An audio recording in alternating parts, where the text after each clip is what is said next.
Assalamualaikum, berjumpa kembali dengan saya, Mandala, di podcast Horror Reborn.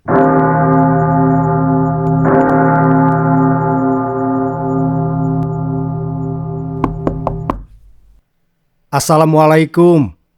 Waalaikumsalam. Nia menyibak selimutnya begitu mendengar suara ketukan pintu berikut salam dari depan. Ia melihat jam yang menempel di dinding kamar dan mendapati jarum panjang di angka 3, sementara jarum pendek di angka 4. Nia menjepit rambutnya secara asal, lalu menyambar handuk yang tersampir di pintu kamar dan bergegas membuka pintu. Udara dingin di daerah pertambakan menerpa kulitnya saat pintu dibuka. Ia melihat suaminya basah kuyup mulai dari leher ke bagian kaki. Nia memberikan handuk yang ia bawa pada suaminya. "Ramai yang ngerang ya?" Nia bertanya sembari mengambil ember yang diberikan suaminya. "Ayah cuma sama pasu tadi, Bu," sahut Hidayat sembari memberikan ember lainnya. "Cuma dapat 2 ember, sudah ayah cuci, nanti ibu tinggal merebusnya saja. Ayah mau mandi dulu." "Iya ya." Nia mengangkat 2 ember berisi kerang ke dapur, lalu meletakkannya di samping kompor. Ia mengambil panci untuk merebus air dan menyiapkan gelas, lalu mengisinya dengan gula dan kopi. Setelah air mendidih, Nia mengangkat panci berisi air, lalu meletakkan panci yang ukurannya jauh lebih besar ke atas kompor dan memasukkan 2 ember kerang ke dalam panci, lalu menambahkannya dengan sedikit air. Setelah merebus kerang, Nia menyeduh kopi untuk suaminya dan meletakkannya di ruang tamu beserta dengan beberapa bungkus roti seharga Rp1.000. Rumah di Tambak sini merupakan rumah panggung setengah tiang yang umumnya memiliki 4 ruangan, yakni 2 kamar tidur, 1 ruang tamu, dan dapur. Sementara kamar mandi terletak di bawah, terpisah dari bangunan rumah. Namun, semakin kesini, para penduduk banyak yang merenovasi rumah mereka. Biasanya mereka menambah ke bagian belakang, yaitu ke arah kanal pembuangan air dari tambak. Rumah Nia sendiri sudah menambah ke belakang untuk memperluas bagian dapur. Saat suaminya selesai mandi, Nia bergegas mengambilkan baju ganti dan menemani suaminya duduk minum kopi. "Ayah mau makan?" Hidayat yang baru menghabiskan 1 buah roti hanya menggeleng. "Nanti saja, Bu. Ayah mau ke masjid dulu. Sudah jam 4:30 ini," sahutnya seraya menghabiskan kopi di gelas. "Kerangnya sudah direbus, Bu?" "Sudah ya. Nanti sehabis sholat subuh biar ibu pisahkan dari cangkangnya, mumpung Zani belum bangun." "Ya sudah, ayah ke masjid dulu ya." Nia mengangguk dan mengantar suaminya ke teras. Hidayat mendorong motor agar sedikit menjauh dari rumah. Jika ia nyalakan di teras, takutnya membuat anak mereka terbangun. Setelah cukup jauh, ia menyalakan motor dan pergi ke masjid. Nia sendiri kembali ke dapur dan mengecek kerang di dalam panci. Kerang sudah merekah cangkangnya, tinggal memisahkan antara cangkang dan daging kerang. Saat ini, rutinitas Hidayat adalah mencari kerang jika malam tiba. Semua itu ia lakukan untuk menutupi kebutuhan rumah tangga yang semakin banyak. Belum lagi saat ini, tambak tak bisa ditebari karena sedang musim penyakit udang. Jika nekat menebar udang di musim buruk seperti ini, maka harus siap-siap rugi, karena udang tak akan kuat bertahan sampai umur yang cukup untuk dipanen. Untuk mengisi tambak yang kosong, sebagian petambak menebar bibit ikan bandeng, sementara yang lain membiarkan tambaknya kosong begitu saja karena tak punya modal untuk membeli bibit bandeng dan pakan. Hidayat salah satunya. Ia membiarkan tambaknya kosong begitu saja dan tak mengisinya dengan apapun. Bukan karena tak mau, tapi ia tak punya modal. Maka dari itu, untuk menutupi kebutuhan sehari-hari, ia memilih mencari kerang. Masyarakat sini juga sudah umum ngerang, yaitu kegiatan mencari kerang jika tiba musimnya. Ada yang untuk tambahan uang belanja, ada juga yang hanya sekadar untuk dikonsumsi. Sebagian lainnya lebih suka membeli kerang yang siap masak di warung.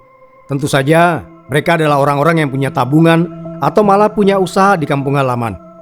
Kebiasaan orang tambak pada umumnya memang menebar udang, dan saat panen berhasil, maka mereka akan membuka usaha di kampung asal mereka. Misalkan membuka toko atau malah membeli tanah dan rumah. Biasanya usaha mereka itu diserahkan pada saudara yang dapat dipercaya dengan perjanjian hitam di atas putih tentunya. Sebagian lagi membiarkan istrinya yang mengelola usaha di kampung halaman sembari menunggui anak yang sekolah di sana. Sementara suaminya tetap menjadi petani udang.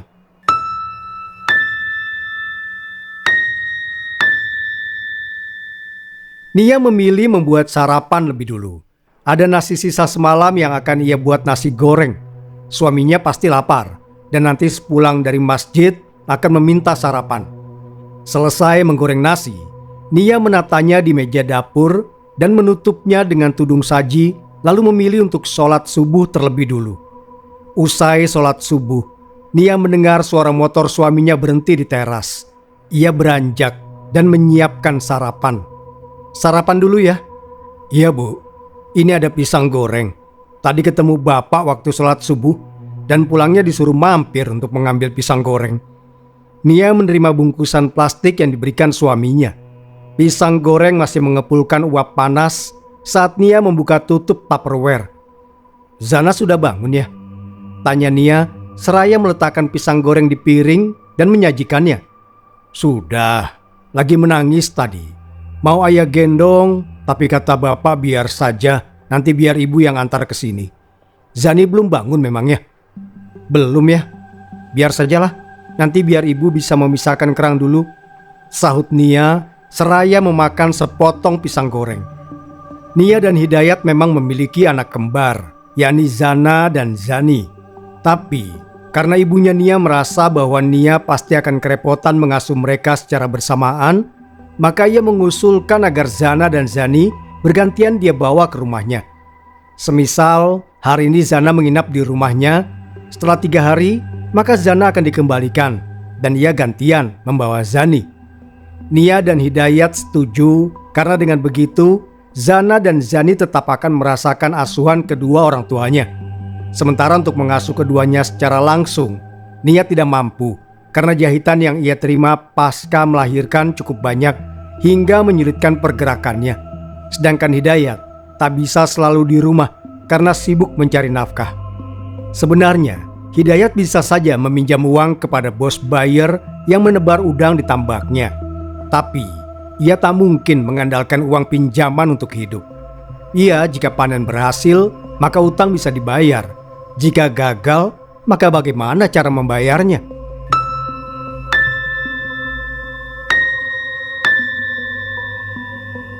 "Dadah, kakak Zana ke tempat mbak dulu ya." Nia melambaikan tangan Zani ke arah ibunya yang akan naik motor sembari membawa Zana. Sebenarnya hari ini adalah jadwal Zana tinggal dan Zani yang dibawa. Tapi karena Zani sedang demam, maka terpaksa Zana harus kembali ikut mbahnya. "Jangan lupa diobati loh, Ndu," Ibu Nia berpesan untuk membawa cucunya ke klinik. "Ya Bu." "Oh iya, ini." Nia mengernyit saat ibunya mengangsurkan 2 lembar warna merah dan biru. "Untuk apa Bu?" "Ya untuk cucu ibu beli obat. Sisanya bisa kamu pakai terserah untuk apa. Beli susu atau apapun itu." "Nggak usah Bu, Mas Hidayat sudah ada uang hasil menjual kerang tadi pagi," tolak Nia halus. "Sudahlah, uang hasil menjual kerang bisa kamu gunakan untuk keperluan lain. Bisa juga untuk simpanan. Lagi pula, ibu memberi cucu ibu, bukan kalian. Jangan ditolak." Mau tak mau, Nia mengambil uang yang diberikan ibunya. "Terima kasih Bu." "Sama-sama." "Ya sudah, ibu pulang dulu, sudah sore. Zana belum mandi ini," pamit ibunya. "Ayo Zana, dadah sama adik Zani." "Dadah." "Dadah." Selepas kepergian ibunya, Nia menyeka sudut mata. Ibunya selalu seperti itu, memperlakukan dia seperti anak kecil meskipun sekarang ia sudah punya anak. Nia menggenggam erat uang 150.000 di tangannya. Ia teringat dulu saat masih gadis, untuk dapat uang dengan jumlah lebih dari ini, ia hanya perlu menadahkan tangan. Tapi saat sudah menikah, ia harus bisa membagi keuangan agar kebutuhan tercukupi. Nia tidak menyesal menikah dengan Hidayat. Ia adalah lelaki yang baik dan bertanggung jawab. Ia rela bekerja siang malam untuk mencukupi kebutuhan hidup mereka. Hidayat juga memperlakukan kedua orang tua Nia dengan sangat baik, sehingga ayah Nia menganggap Hidayat seperti anak sendiri. Nia melirik Zani yang tengah menempel di bahunya. Sejak tadi siang, anak ini maunya selalu digendong. "Adik Zani, kita mandi dulu ya, nanti kita berobat ke klinik." Nia memutuskan memandikan Zani dengan air hangat, lalu mengganti bajunya. Saat tengah memberikan botol dot berisi susu pada putrinya, Nia merasa ada yang tengah memerhatikan gerak-geriknya. Ia menoleh ke pintu kamar dan tak mendapati siapa-siapa. Hidayat sendiri tadi pamit sholat asar ke masjid. Tapi sudah jam 4:30 belum pulang. Mungkin mampir di warung kakaknya. Iya, Hidayat memang awalnya tinggal dengan kakaknya di Tambak Sini untuk mencari pengalaman, sementara ibunya di kampung halaman bersama dengan kakaknya yang lain. Ayah Hidayat sudah lama tiada sejak ia duduk di bangku SMA. Nia mengambil telepon genggam miliknya dan bermaksud menghubungi Hidayat. Tapi ia urungkan saat mendengar suara motor suaminya itu sudah terdengar. Begitu tiba di rumah, Hidayat memberikan belanjaan pada istrinya berupa gula, kopi, mie instan, dan sebagainya. "Habis mampir dari warung Teteh ya?" tanya Nia seraya mengeluarkan isi kantong belanjaan. "Iya, itu ada terung sama tempe, dikasih sama Teteh." Nia terdiam saat melihat terung yang dimaksud oleh suaminya. Terung itu tampak bolong-bolong dimakan ulat dan di beberapa bagian sudah busuk. Tempenya tak kalah dengan terung, sudah mulai menghitam dan bau. Nia menghela napas pelan, selalu seperti ini. Tiap kali memberi kepada mereka, kakaknya Hidayat tak pernah memberikan barang yang masih layak dimakan. Karena sudah berulang kali dan kesal juga menerima perlakuan begitu, Nia membiarkan saja terung dan tempe tergeletak di meja. Biarkan Hidayat melihatnya sendiri. "Ayah, tolong jaga Zani ya. Ibu mau mandi dulu. Setelah itu antarkan kami ke klinik. Zani demam dari tadi siang."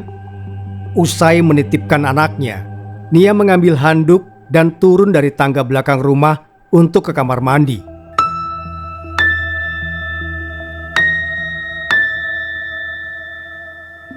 Saat tengah melepas pakaian di kamar mandi, lagi dan lagi Nia merasa sedang diawasi, membuatnya mempercepat mandi dan naik ke rumah untuk berganti pakaian. Nia mengambil pakaiannya di dalam lemari dan seketika handuknya terlepas. Lagi-lagi tengkuk Nia meremang. Ia memilih cepat-cepat berganti pakaian dan memakai jilbab untuk mengantar Zani ke klinik. Nia memang ibu rumah tangga pada umumnya. Kesehariannya hanya memakai daster dan tak mengenakan jilbab. Ia baru menutup auratnya saat pergi ke pasar atau ke warung. Jika hanya main ke rumah tetangga atau duduk-duduk di teras, Nia tak mengenakan jilbabnya. "Ayo ya, kita antar Zani berobat. Ada uang dari ibu tadi buat Zani berobat katanya," ajak Nia seraya mengambil alih Zani dari gendongan Hidayat. "Iya, ayah kunci pintu dulu." Hidayat mengunci pintu lalu menyalakan motor dan mereka mengantar putri kecilnya berobat. Sepulang dari berobat, Nia segera meminumkan obat pada Zani agar anaknya itu turun panasnya. Nia melepas mukena usai sholat maghrib. Ia menoleh ke arah tempat tidur dan mendapati anaknya tengah tertidur lelap usai minum obat tadi. Nia tiba-tiba merasa perutnya lapar. Ia pun pergi ke dapur untuk mengambil nasi beserta lauknya, lalu duduk di dekat pintu kamar.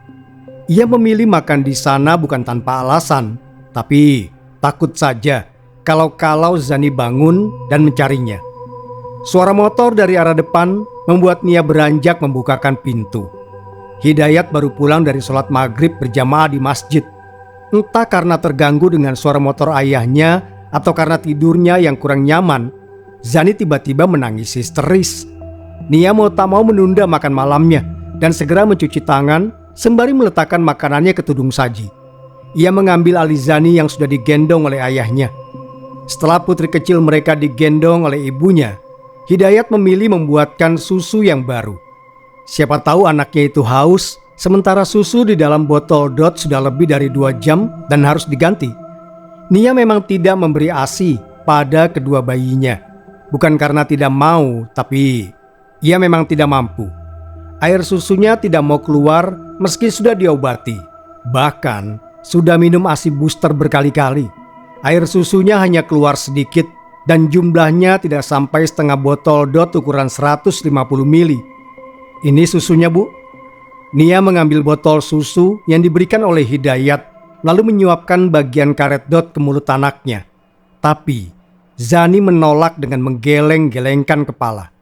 Nia kembali menyerahkan botol dot pada suaminya karena putri mereka ternyata tidak mau minum susu. Berbagai cara sudah dilakukan, tapi Zani masih terus menangis dalam gendongan ibunya. Hidayat berinisiatif membisikkan ayat-ayat Al-Quran di telinga putri kecilnya itu. Setelah cukup lama, barulah tangis bayi berusia 8 bulan tersebut sedikit reda. Saat Hidayat menoleh ke arah jam dinding di ruang tamu, ia baru ingat kalau sudah melewatkan sholat berjamaah di masjid. Ayah sholat dulu ya, Bu. Iya ya, nanti gantian ya. Ibu juga belum sholat ini. Hidayat meninggalkan istri dan anaknya yang sudah mulai tenang. Ia bergegas ke kamar mandi dan mengambil wudhu. Setelah selesai berwudhu dan sholat, ia mengambil alih Zani dari gendongan ibunya. Nia segera ke kamar mandi. Namun, sebelum ia berwudhu, ia buang air kecil lebih dulu. Entah mengapa, Nia terpaku pada bohlam kuning sebagai penerangan kamar mandi. Dan saat ia tengah memerhatikan bohlam itu, sudut matanya menangkap ada bayangan hitam melintas di depannya. Secepat kilat, hingga ia tak sempat melihat seperti apa bentuknya. Bulu kuduk Nia meremang. Ia cepat-cepat menyelesaikan urusannya, lalu keluar kamar mandi untuk berwudu dari tempayan khusus yang diletakkan di atas tiang penyangga. Usai berwudu, Nia bergegas kembali ke rumah dan melaksanakan sholat. Tapi entah mengapa ia tak menemukan kekhusyuan sama sekali selama ia sholat. Ia merasa was-was seolah ada yang tengah mengawasinya. Selesai sholat, Nia ke dapur dan menyelesaikan makannya yang tertunda. Sementara Zani sudah mulai terlelap dalam gendongan ayahnya. Hidayat membaringkan anaknya di atas kasur yang ia gelar di depan TV. Ia sendiri bersiap untuk berangkat ngerang. Ayah berangkat dulu ya, Bu. Nia yang tengah mencuci piring mengangguk. Iya ya, hati-hati. Nanti kalau Zani sudah pulas, pindahkan saja ke kamar. Iya ya. Assalamualaikum. Waalaikumsalam. Usai mengantarkan Hidayat ke depan, Nia mengunci semua pintu seperti biasanya. Sebenarnya, daerah sini relatif aman dari pencuri dan sebagainya. Bahkan motor milik warga dibiarkan begitu saja di teras tanpa kunci tambahan. Kalaupun ada yang hilang, biasanya bukanlah motornya yang hilang, melainkan bensinnya. Biasanya pelaku pencuri bensin ini adalah anak-anak muda yang pulang kemalaman dari bermain di rumah temannya dan kehabisan bensin. Sangat jarang ada kabar tentang pencurian atau kehilangan di desa ini. Hanya saja, Nia memang sedikit penakut.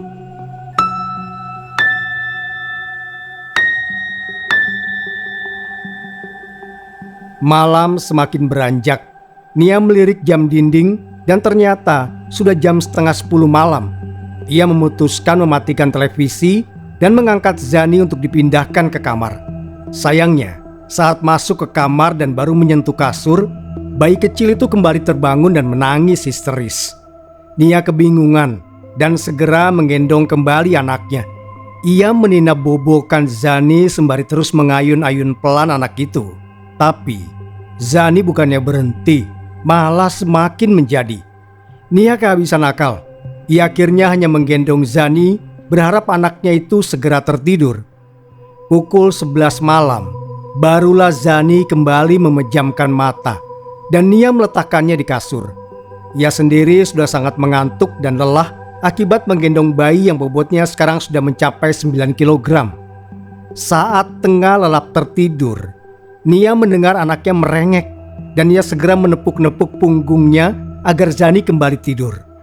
Saat masih setengah sadar antara mimpi atau nyata, Nia mendengar ada suara orang beraktivitas di dapur. Ia mendengar suara air yang dituang ke gelas, juga suara orang mondar-mandir. Rumah setengah tiang dengan lantai papan tentu membuat semua suara itu terdengar jelas di telinganya. Namun, Nia memilih mengabaikan semua itu. Ia sudah terlalu lelah dan mengantuk. sehingga malas untuk beranjak. Suara langkah kaki itu terdengar mendekat dan memasuki kamar. Lalu ada pergerakan di amben tempatnya tidur dan ada sebuah tangan melingkar di perutnya. Nia tampil pusing.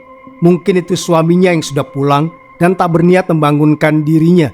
Karena jujur saja, Nia juga rasanya enggan kalau harus bangun sekarang. Ia benar-benar masih mengantuk. Nia hanya merasakan tangan yang melingkar di perutnya itu terasa dingin. Dan ia merasa itu wajar saja karena suaminya memang dari berendam di dalam air mencari kerang. Mungkin juga suaminya itu habis mandi. Tak berselang lama, saat Nia benar-benar hendak memasuki alam mimpi, tiba-tiba Zani kembali menangis histeris. Dan itu tentu saja membuat Nia tergagap, lalu beranjak dan segera menggendong anaknya. Namun, Nia mengernyit heran saat ia tak melihat Hidayat terlelap di kasur. Ia pun keluar kamar dan mencari keberadaan suaminya.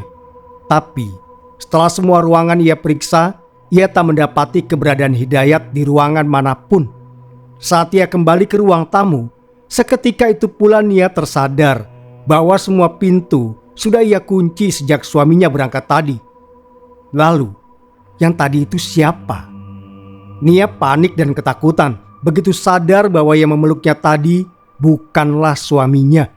Ia melihat jam dan masih pukul 1 dini hari. Mana mungkin suaminya sudah pulang?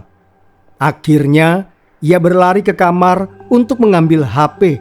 Tapi, saat baru saja tangannya menyentuh HP, bulu kuduknya kembali meremang. Dan seketika, ia menoleh ke belakangnya. Di atas lemari pakaian, ia melihat ada sesosok makhluk hitam yang tengah menatapnya. Nia berteriak histeris, lalu berlari ke depan.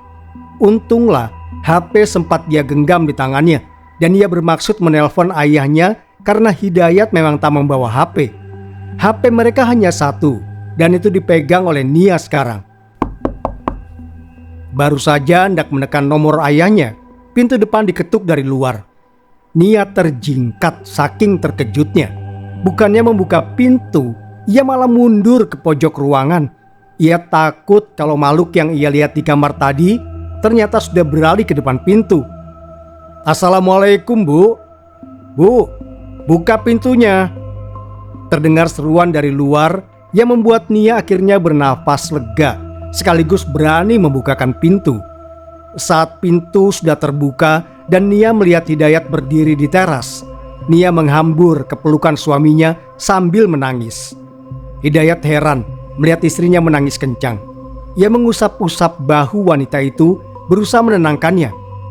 "Ayo, masuk dulu, Bu." Hidayat mengajak Nia yang tengah menggendong anak mereka masuk ke dalam rumah. Nia duduk di kasur lantai di depan televisi, sementara Hidayat ke kamar untuk berganti pakaian. Ia memang memilih pulang cepat karena khawatir, takut kalau putrinya kembali menangis atau demamnya semakin tinggi. Jadi ia memilih pulang daripada tidak tenang. Saat pulang tadi, ia langsung mandi. Sementara kerang hasil pencariannya ia letakkan di dalam ember. Perolehannya tak begitu banyak, jadi besok saja habis subuh membersihkannya. Ia juga memang berencana tidak menjual kerang-kerang itu. Lebih baik untuk dikonsumsi saja. Usai berganti pakaian, Hidayat menemui istrinya di ruang depan, lalu duduk di sampingnya. Putri kecil mereka sudah terlelap di kasur entah sejak kapan. Nia sendiri duduk bersandar di dinding sembari melamun. Hidayat menepuk bahunya dan seketika Nia tersadar. "Ada apa?" tanya lelaki itu. Nia tak langsung menjawab. Ia mengedarkan pandangannya ke seluruh penjuru ruangan. Barulah akhirnya membuka mulut. Ada hantu di kamar ya?" Lirik Nia setengah berbisik. "Hantu?" Hidayat mengerutkan kening. Sejak masih bujangan, ia sudah sering tidur di rumah ini dan sama sekali tak pernah melihat sosok hantu yang dimaksud oleh Nia. Namun, melihat ekspresi Nia yang ketakutan sampai menangis begitu dirinya pulang, rasanya tak mungkin kalau istrinya itu berbohong. "Hantu seperti apa, Bu?" "Hitam ya. Dia di atas lemari pakaian Zani. Dia memerhatikan ibu ya. Ibu takut." Hidayat merengkuh tubuh istrinya yang menggigil. Ia kembali mendengar isakan kecil dari mulut istrinya. "Sebenarnya ibu sudah merasa tak enak hati dari tadi sore ya. Sewaktu ibu mandi, ibu merasa ada yang memerhatikan. Tadi juga waktu wudhu untuk sholat isya, ibu sempat ke kamar mandi dan buang air kecil. Ada bayangan hitam melintas di depan ibu ya. Saat sholat isya, ibu tidak bisa tenang. Ibu was-was. Nia lalu menceritakan semua yang ia alami selepas Hidayat pergi mencari kerang, dan Hidayat menyimak dengan serius. Nia juga menceritakan tentang tangan yang memeluk perutnya yang ia kira sebagai suaminya. Hidayat menghela nafas usai Nia menyelesaikan ceritanya. Maka ia memutuskan malam ini mereka akan tidur di ruang tamu saja. "Perlengkapan Zani sudah dibawa, Bu?" tanya Hidayat setelah Nia mengunci pintu rumah. "Sudah ya." Nia naik ke motor, lalu keduanya pergi meninggalkan rumah di saat azan subuh masih berkumandang di masjid. Tadi, Hidayat membangunkan untuk menunaikan sholat subuh. Tapi, Nia enggan ditinggal di rumah sendirian. Nia menyiapkan semua keperluan Zani. Ia menggendong anaknya dan meminta Hidayat mengantarkan ke rumah ibunya. Begitu sampai di rumah ibunya, Nia masuk dan tentu saja ayah ibunya terkejut melihat anaknya datang subuh-subuh begini. "Ada apa, Ndu? Apa demamnya Zani belum turun?" Bu Atun, ibunya Nia, segera mengambil alih cucunya dan membawanya ke kamar tempat kembarannya tertidur. Nia sendiri duduk di dekat ayahnya. "Ada apa? Kenapa kalian kesini subuh-subuh? Tumben," tanya Pak Hamdi. Ayah Nia bingung. Hidayat akhirnya menceritakan apa yang terjadi pada istrinya itu, membuat kedua orang tua Nia terkejut. "Nia di sini dulu ya, Bu." "Pak." "Ya sudah, kamu ambil wudhu sana. Bapak sama suamimu mau sholat dulu ke masjid." Pak Hamdi beranjak bersama menantunya. Usai sholat subuh, Pak Hamdi mengajak Hidayat singgah di rumah Kiai desa, yaitu Pak Deyadi. Beliau memang tak mau dipanggil Pak Kiai, lebih senang dipanggil Pak D. Keduanya menceritakan maksud kedatangan menemui Pak Deyadi, membuat pria tua yang mengenakan peci putih itu mengangguk-angguk mengerti. Pak Deyadi memejamkan matanya sembari mulutnya komat kamit berzikir dan tangannya sibuk mengulir butir-butir tasbih. Setelah matanya terbuka, Pak Deyadi menghela nafas pelan. "Itu adalah jin yang tertarik dengan istrimu, Le," ujar Pak Deyadi sembari menatap Hidayat. "Apa bisa dihentikan, Pak De? Saya takut dia mengganggu istri saya semakin jauh." Bisa. Insya Allah bisa dihentikan. Untunglah juga dia tak sempat berbuat macam-macam pada istrimu." "Tapi Pak De, saya sudah lama tinggal di rumah itu, bahkan sebelum menikah dengan Nia, dan tak pernah terjadi apa-apa." Pak Deyadi tersenyum maklum. "Jin itu laki-laki, Le. Dia sudah ada di sana jauh sebelum kamu menempati rumah itu. Dia manggon di pohon kedondong samping rumahmu." Hidayat terdiam. Nia memang suka sekali memanjat pohon itu untuk mengambil buahnya dan membuat rujak. "Apa karena istri saya suka memanjat pohon itu, Pak De?" "Tidak juga. Dia tertarik dengan istrimu karena sering memerhatikan istrimu mandi, ganti baju, dan tentu saja saat tak memakai apa-apa," sahut Pak Deyadi pelan. "Nanti Pak De beri catatan dan suruh istrimu menghafalnya. Itu doa saat melepas pakaian agar para jin tak bisa melihat tubuh kita." "Baik, Pak De. Apa tidak sebaiknya ditebang saja pohon ya, De?" tanya Pak Hamdi setelah lama terdiam. Pak Deyadi mengangguk. "Iya, nanti jam 8 saya ke rumah sampean, biar kita tebang pohon itu." Setelah mendapat catatan dari Pak Deyadi, Hidayat dan ayah mertuanya pamit pulang.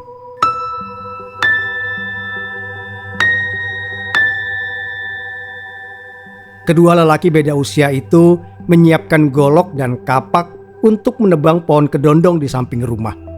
Setelah Pak Deyadi datang, beliau berdoa dulu di bawah pohon kedondong, dan setelah itu ia mempersilahkan Hidayat menebangnya.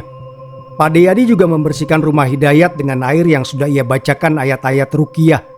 Tak lupa ia juga memberikan sebotol air untuk dipakai minum oleh Nia dan kedua anaknya. "Tolong sisakan pohon itu nanti dijadikan tempat membakar sampah saja, Le," pesan Pak Deyadi sebelum pergi dengan motor tuanya.